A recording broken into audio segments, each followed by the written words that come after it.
Jake Harrison pressed his face against the cold glass window of the space station. Far below, Earth looked peaceful. Blue oceans sparkled in the sunlight.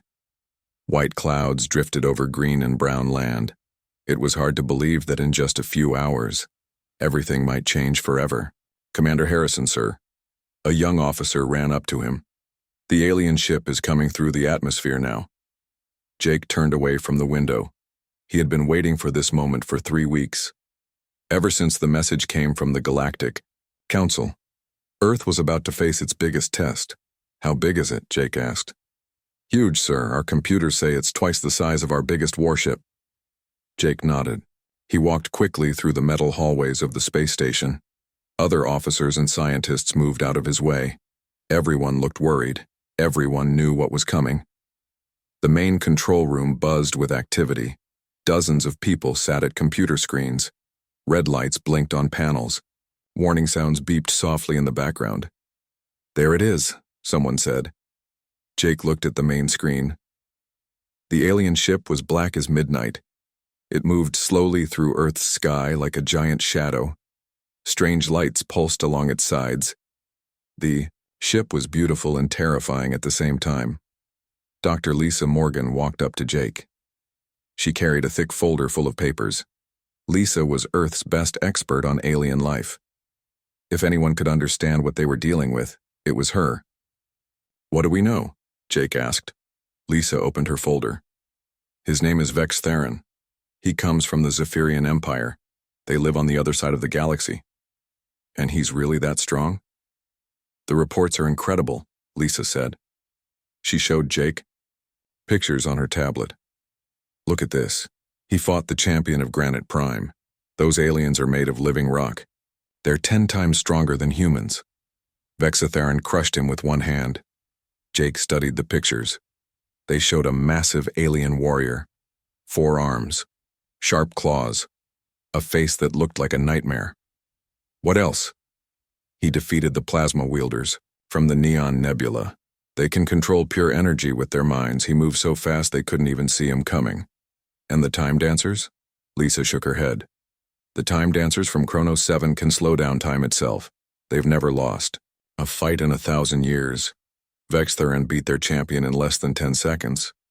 Jake felt his stomach tighten. How many worlds has he conquered? 312. He's never lost a single fight. The main screen changed. Now it showed the alien ship landing in a field outside New York City. The ground shook as the massive vessel touched down. Trees bent away from the blast of its engines. "Sir," called out a communications officer, "we're getting a message from the ship." "Put it through." The speakers crackled. Then a voice filled the room. It was deep and loud. It sounded like thunder rolling across the sky. "Greetings, creatures of Earth. I am Vex Theron, apex champion of the Zephyrian Empire. I come to claim your world in the name of Emperor Zixthor." Jake picked up the microphone. "This is Commander Jake Harrison of Earth Defense. State your business." Laughter boomed through the speakers. "Business, little creature. I am here to offer your species a choice. Send forth your strongest warrior to face me in single combat. If your champion wins, we will leave your world in peace. If I win, Earth becomes part of our empire. And if we refuse to fight, then we take your world by force. Your cities will burn. Your people will become slaves. Choose wisely." The communication ended. The control room fell silent. Everyone looked at Jake. General Robert Hayes walked into the room. He was old and tough. He had fought in 3 wars and never backed down from a fight. "Well?" he asked. "You heard him," Jake said. "Single combat. Winner takes all." "It's the law," Lisa added. "Galactic Combat Law 847. If we agree to the trial, and we lose, Earth becomes a tributary world. We have to pay taxes to their empire. We have to follow their rules, but we keep our independence. And if we win, they leave us alone forever," Hayes grunted. "Sounds simple enough. Who's our fighter going to be?" Before anyone could answer, Captain Danny Cooper stepped forward. Danny was Earth's best soldier. He had trained in every fighting style known to humans. He could shoot better than anyone.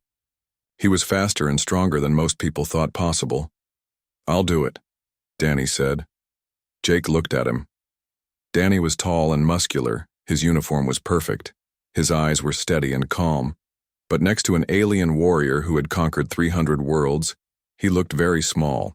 "Danny, you've seen the reports. This thing is 12 feet tall. It has 4 arms and claws that can cut through steel. It's strong enough to crush rocks with its bare hands." "I know," Danny said, "but someone has to try. If we don't fight, Earth becomes a slave world anyway. At least this way we have a chance." Lisa was studying her tablet again. "There might be more to this than just strength," she said. "I've been reading about the other champions Vexatheron has fought. They were all incredibly powerful in their own ways, but they all fought him directly. Strength against strength, speed against speed." "What are you thinking?" Jake asked. "Maybe we need to think differently. Humans have always won fights by being smart, not just strong. We use tools, we plan, we adapt." Hayes nodded. "The boy's got the best training and equipment we can give him. Our plasma rifle can punch through tank armor. His battlesuit can stop bullets and absorb energy blasts." "Against normal enemies, sure," Lisa said. "But this alien has fought opponents with planet-killer weapons. Our best technology might not even scratch him." The communication system crackled again. "People of Earth, I grow impatient. You have 1 hour to present your champion. After that, I will begin destroying your cities, until you agree to fight." Jake made the decision. "Danny, you're our fighter. Lisa, I want you to study everything you can about this alien. Look for weaknesses, anything that might help." "What about the arena?" Hayes asked. "They want to fight in Central Park. Public location. The whole world will be watching." For the next hour, Earth prepared for the most important fight in human history. Construction crews built a massive transparent dome in the middle of Central Park. Camera crews set up equipment. Military units surrounded the area. Danny Cooper spent the time checking his weapons and armor. The plasma rifle hummed with energy. The battlesuit fit him perfectly. He looked ready for war, but Lisa kept thinking about what she had read. 312 victories. Never a single loss. What could possibly defeat a warrior like that? Outside, the alien ship opened. Vexatheron emerged. He was even more terrifying in person. 12 feet of living nightmare. His black shell gleamed in the sunlight. 4 muscular arms ended in claws as long as kitchen knives. His face had too many teeth and eyes that glowed like red coals. But the most frightening thing about him was how he moved. Despite his size, he was graceful. He walked like a dancer, like a predator, like someone who had never known defeat. "Your champion?" he asked, looking at Danny Cooper. "I am Captain Danny Cooper of Earth Defense Force." Vexatheron's mandibles clicked together. The sound was like breaking bones. "You are small, even for your species. This will be quick." "We'll see about that," Danny replied. The alien warrior laughed. It was a sound like breaking glass. "Indeed we will, little human. Indeed we will." The arena was ready. Workers had built a huge clear dome in Central Park. Inside, the ground was flat and hard. Outside, thousands of people pressed against the barriers.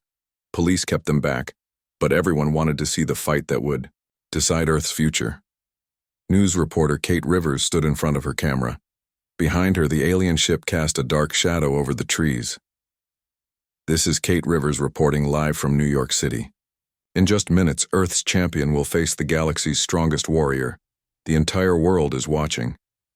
Around the globe, people gathered in their homes, in bars, in public squares. Everyone stopped what they were doing. Factory workers left their machines. Students left their classrooms. Even prisoners in jails crowded around television screens. In the control room above the arena, Jake Harrison watched the preparations. His hands were sweaty. His heart pounded in his chest. Everything depended on the next hour. "How many people are watching?" he asked. 8 billion on Earth," someone answered. "Maybe 10 billion more across the galaxy," This is the biggest event in galactic history. Dr. Lisa Morgan sat at a computer terminal. She had spent the last hour studying everything she could find about Vex Theron. The results were not encouraging. "Tell me again about his past fights," Jake said. Lisa pulled up a file. The Stone Shapers of Granite Prime.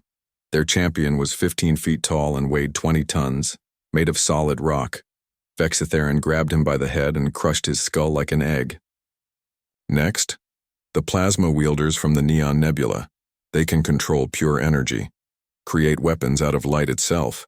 Their champion fired a blast that could have destroyed a city block.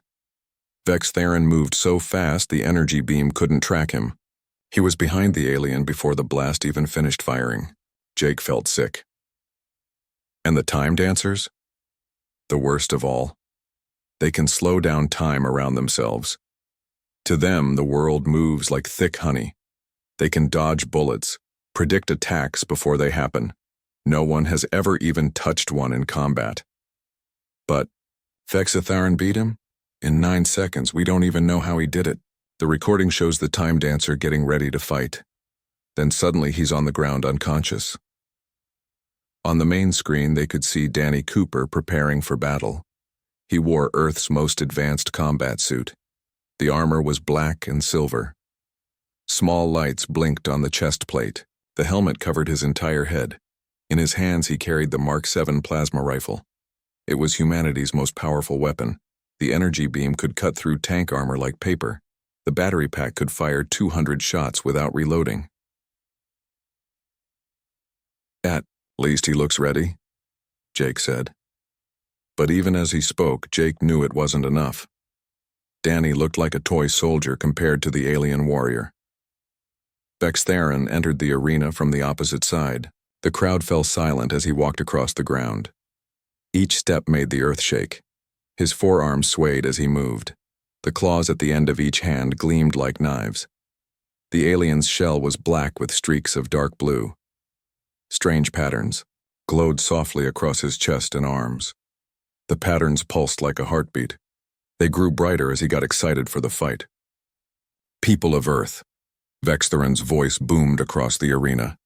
"I have come from across the galaxy to claim your world.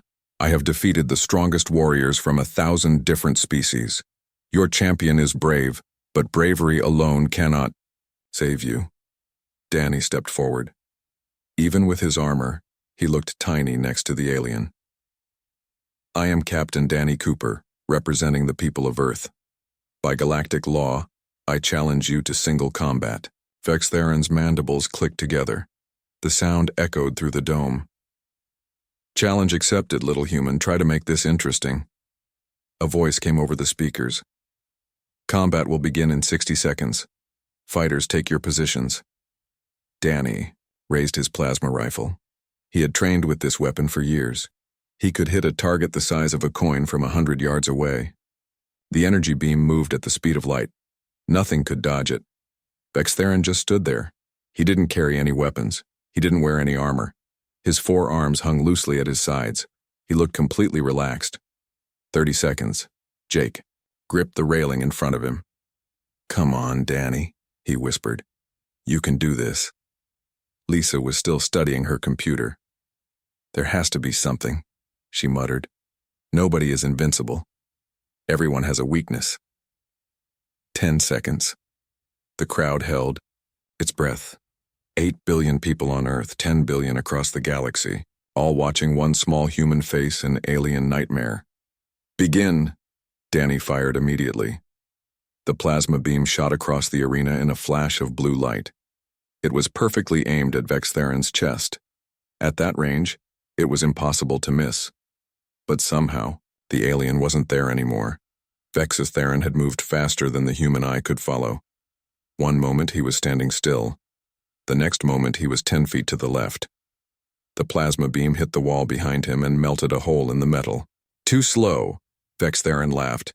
Danny spun and fired again, and again, and again. Blue beams of energy crisscrossed the arena. Each shot was perfect. Each shot hit nothing but air. The alien moved like liquid lightning. He flowed around the energy, beams as if he knew where they were going before Danny even pulled the trigger.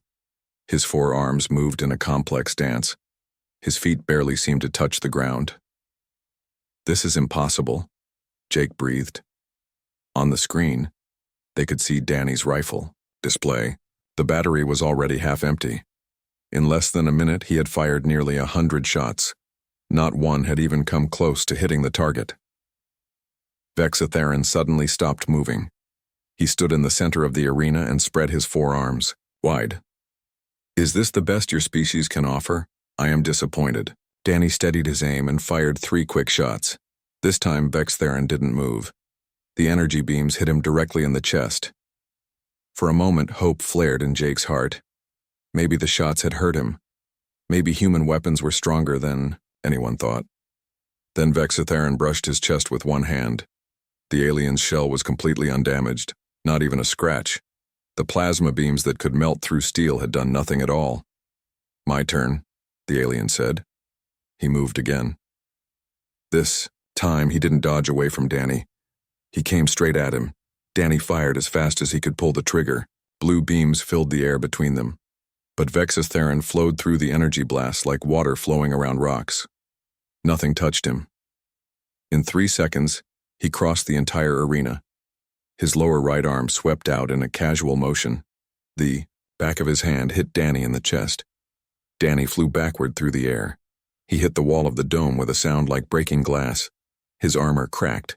His rifle shattered into pieces. He fell to the ground and didn't move. The arena was completely silent. Vexatheron walked slowly toward the fallen human.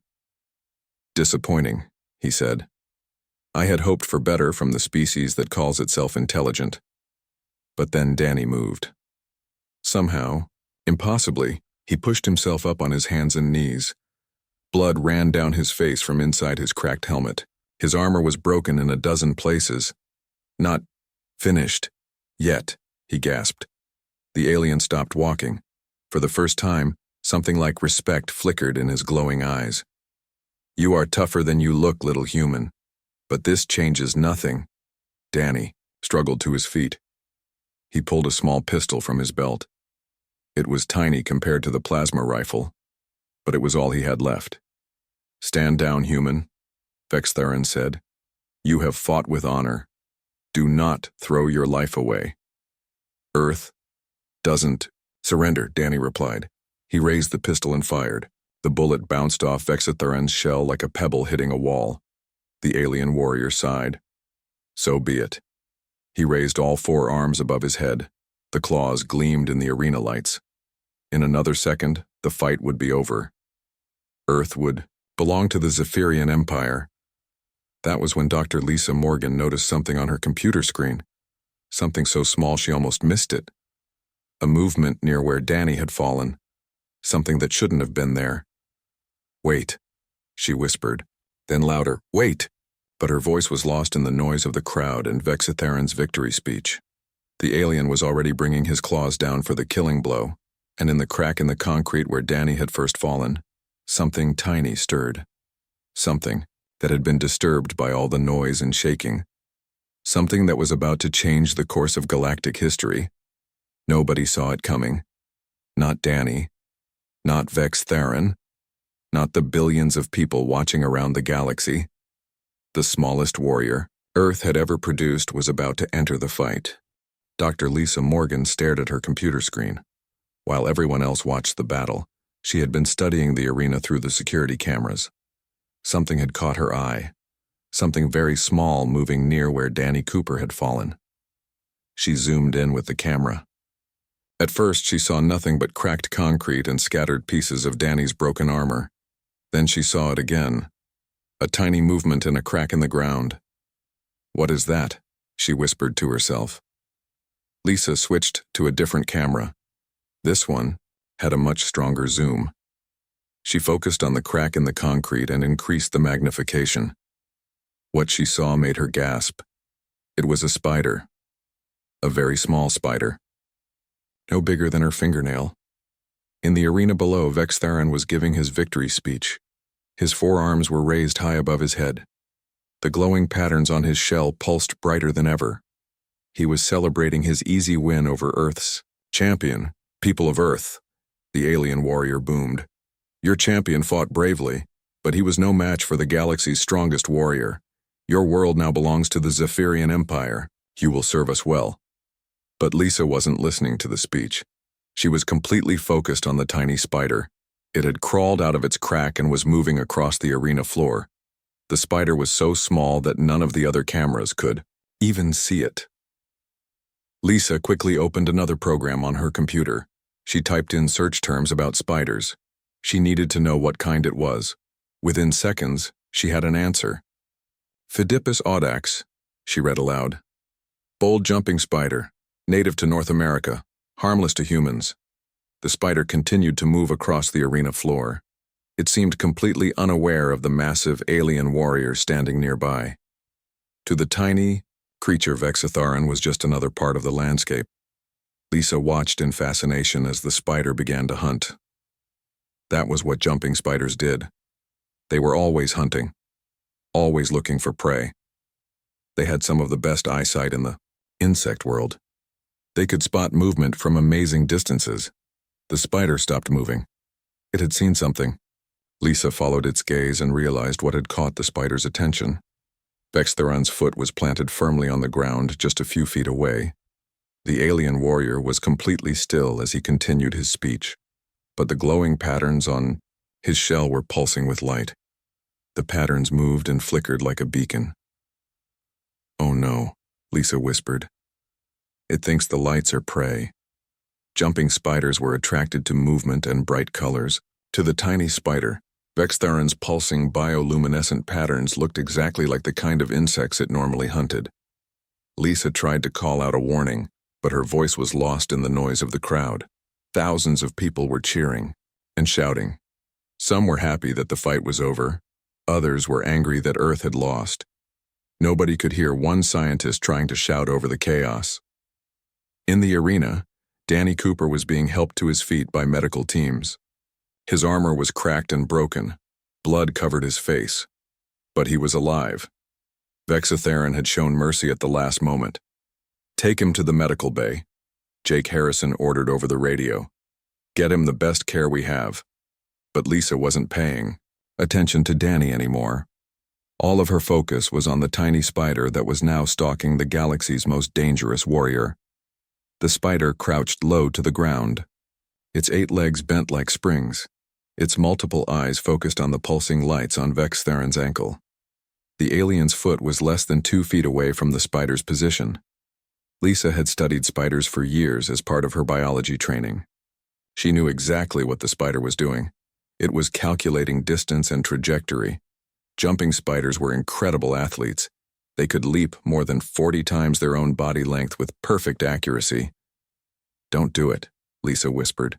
"Please don't do it." But the spider couldn't hear her. It couldn't understand the situation. All it knew was that something bright and moving was nearby. Something that looked like food. The spider tensed its legs. Lisa could see its tiny muscles coiling like springs. In another second, it would jump. Vexitharan was still talking to the crowd. "Your species will learn to serve the Empire. You will build ships for our fleets. You will mine metals for our worlds. You will be grateful for the honor of serving your betters." The alien warrior had no idea that 8 tiny eyes were studying his ankle. He had no idea that death was approaching in a package smaller than a coin. The spider jumped. It was a perfect leap. Millions of years of evolution had created the perfect hunting machine.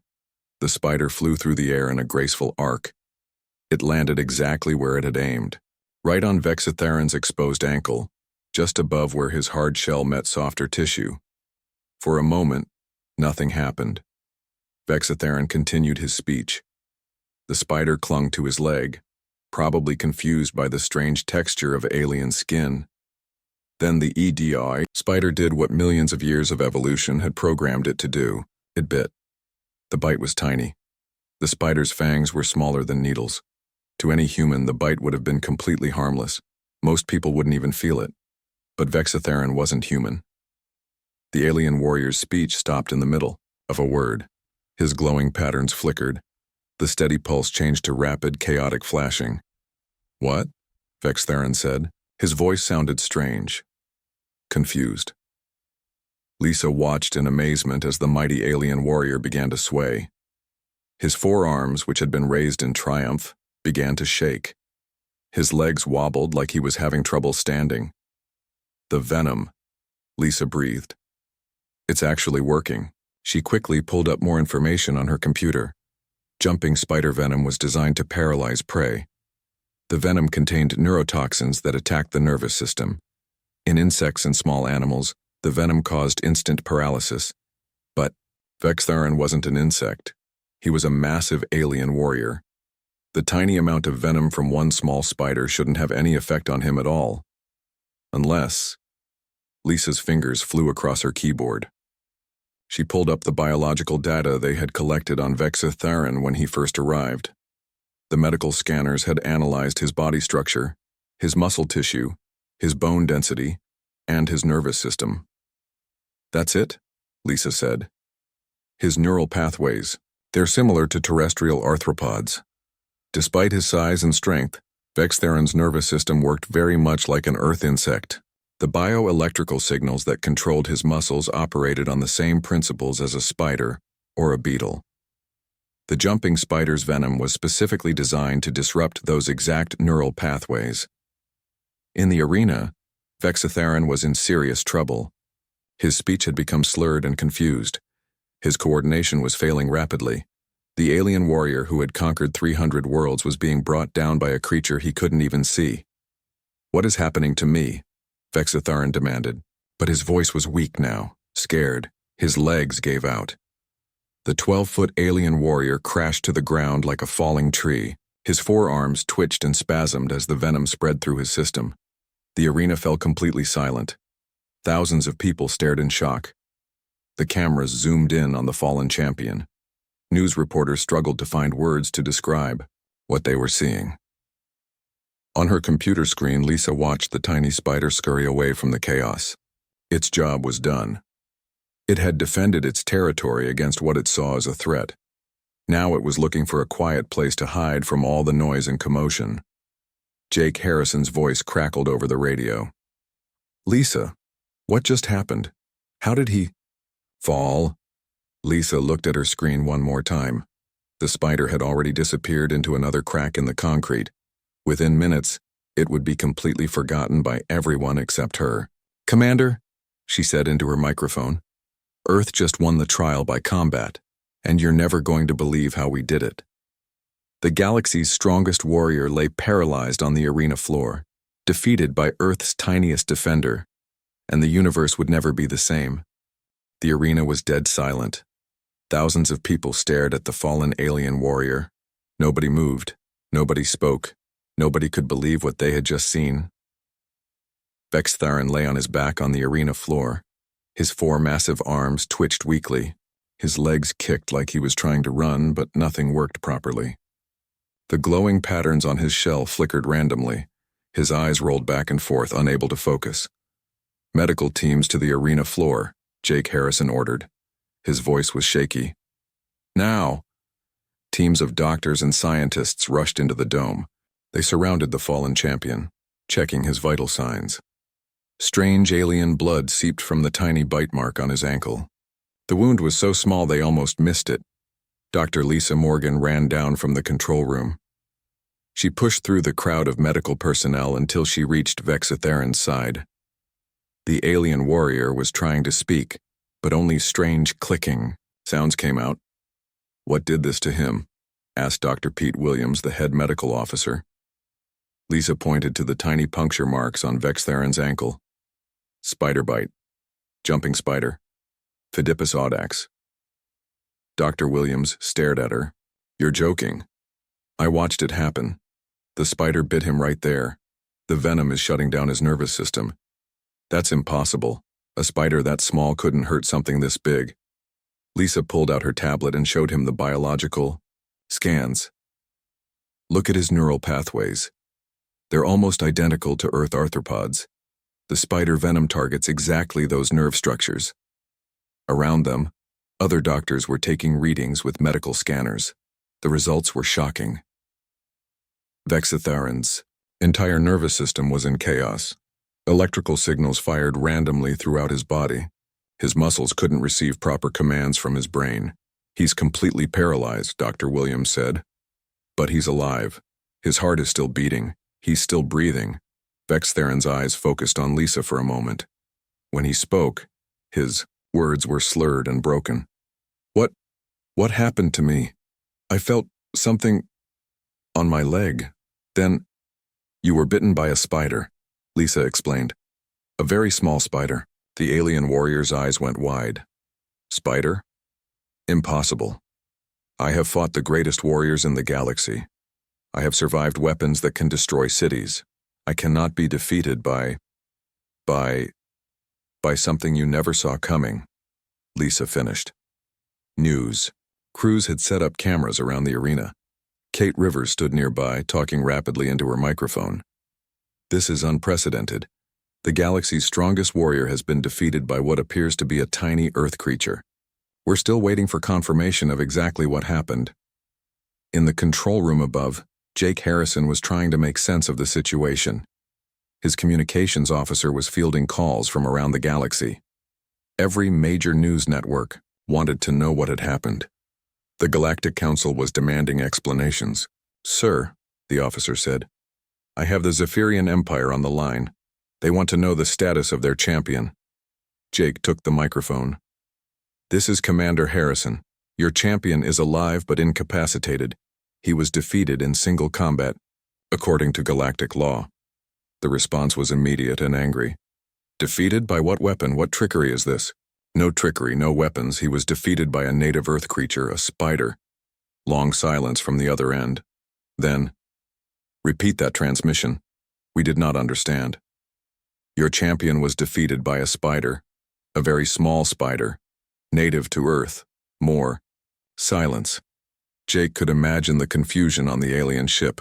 They had probably never heard the word spider before. Down in the arena, medical teams were trying to treat Vex Theron. They injected him with various medicines, but nothing worked. The spider venom had spread throughout his entire nervous system. His body was shutting down piece by piece. How long will this last? Dr. Williams asked Lisa. I don't know. In normal insects, the venom causes permanent paralysis. But he's much larger than a normal target. And his biology is different. Maybe hours, maybe days, maybe weeks. Vex Theron heard this and tried to speak. Weeks? I cannot. I am the Apex champion.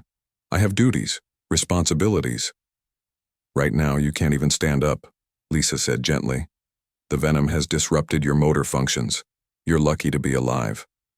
The alien warrior closed his eyes.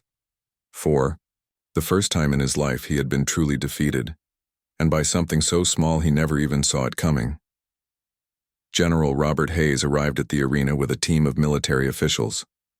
He looked down at the paralyzed alien and shook his head. Well, I'll be damned, we actually won. Yes, sir, Lisa said. By galactic law, Earth is the victor in single combat. And the spider? Long gone. It bit him and crawled away. Probably looking for a quiet place to hide. Hayes laughed. It was the first time anyone had laughed since the fight began. The smallest soldier in Earth's army just saved the world. Word spread quickly around the globe. Within an hour, every person on Earth knew what had happened. A tiny spider had done what humanity's best warrior could not. It had defeated the galaxy's strongest champion. The reactions were mixed. Some people celebrated in the streets. Others couldn't believe the story. Many were simply confused about how such a thing was possible. Scientists around the world began studying spiders with new interest. If one small spider could defeat an alien warrior, what other creatures on Earth might be useful in future conflicts? The Galactic Council called an emergency meeting. Nothing like this had ever happened before in 3,000 years of arena combat. Representatives from dozens of species argued about what to do next. The law is clear, said Counselor Zara from the Crystalline Confederacy. Earth's champion won the trial by combat. The Zephyrian Empire must withdraw their claim. But their champion never actually fought the spider, argued Representative Clix from the Gas Giant Alliance. The human was clearly defeated. This spider acted independently. The law does not specify that the champion must be the only defender, Zara replied. It says the challenged world may present a champion in single combat. The spider was Earth's champion, whether they intended it or not. The arguments continued for hours. Legal experts studied ancient texts, precedent cases were reviewed. But in the end, the law was clear. Earth had won. Back on Earth, Vextheron was moved to a secure medical facility. He remained paralyzed but conscious. Teams of doctors and scientists studied his condition around the clock. They wanted to understand exactly how the spider venom worked. "This is fascinating," Dr. Williams told Lisa. "The venom targets specific protein channels in neural tissue. It's like a key that fits perfectly into Zephyrian biology."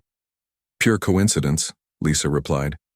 "The spider didn't know what it was biting. It just reacted to what it saw as a threat in its territory. Still, it's incredible. This tiny creature had the exact biological weapon needed to defeat their strongest warrior." 3 days later, Vextheron began to regain some feeling in his arms. The paralysis was slowly wearing off, but he was still too weak to stand. He spent his time thinking about what had happened. "I have been humbled," he told Lisa during one of her visits. "In all my battles, I focused on strength, speed, and size. I never considered that my greatest weakness might be invisible to me." "What will you do now?" Lisa asked. "Return to my empire.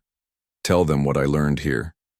That power comes in many forms, and that Earth is not the simple world we thought it was." As word of Earth's victory spread across the galaxy, other alien species began to take notice.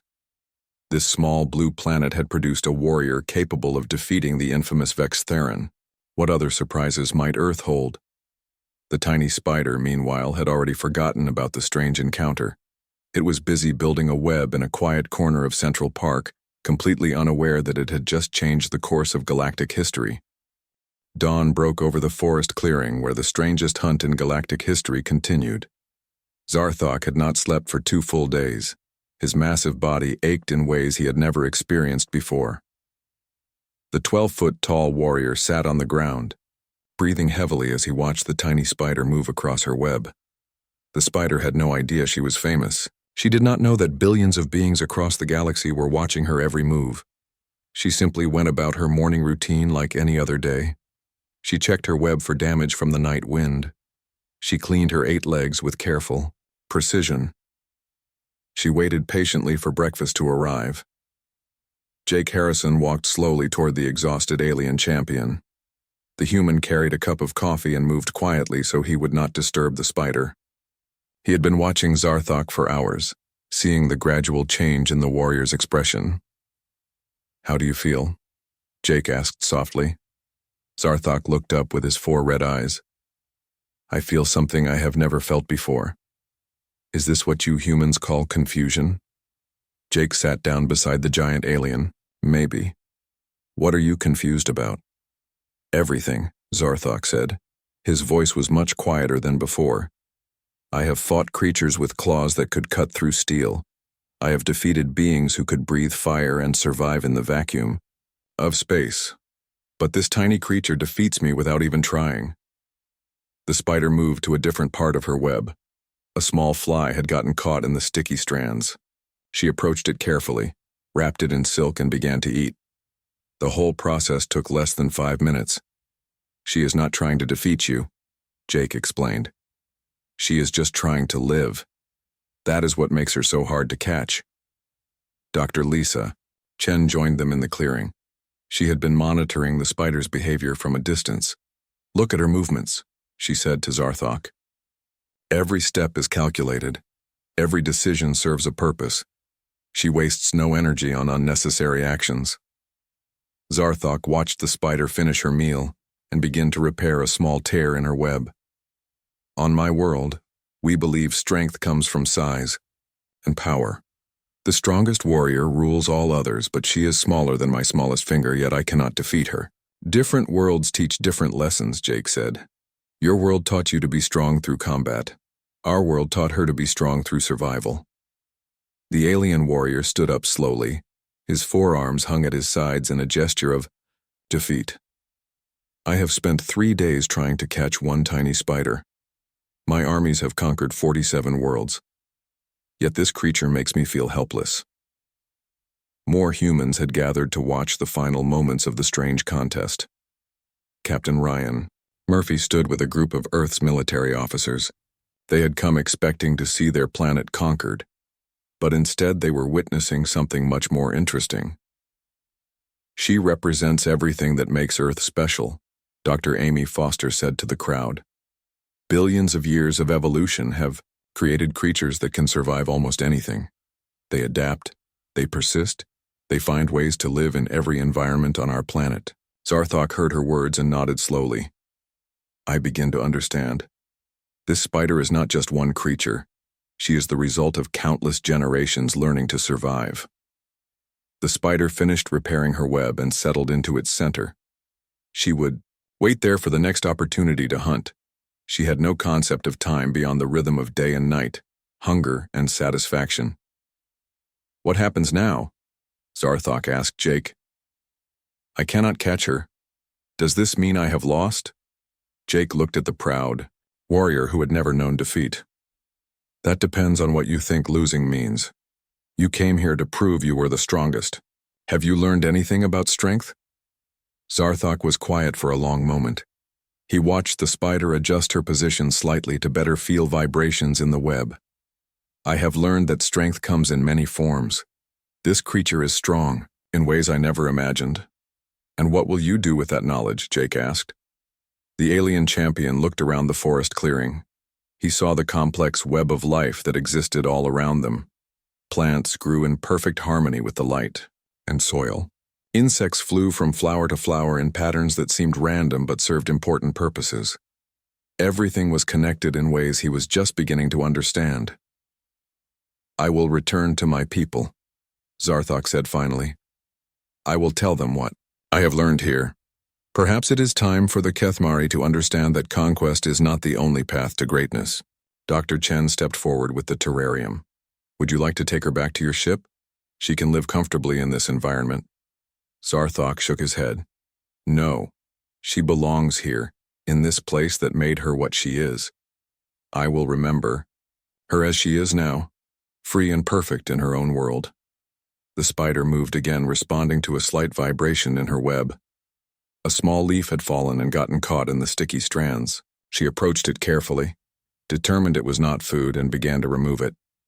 The process was efficient and thorough. She maintains her home, Zarthok observed.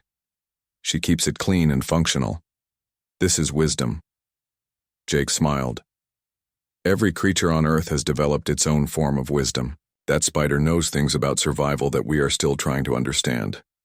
The assembled crowd of alien dignitaries had been watching in silence. They had come to see a quick conquest, but instead they had witnessed something much more profound.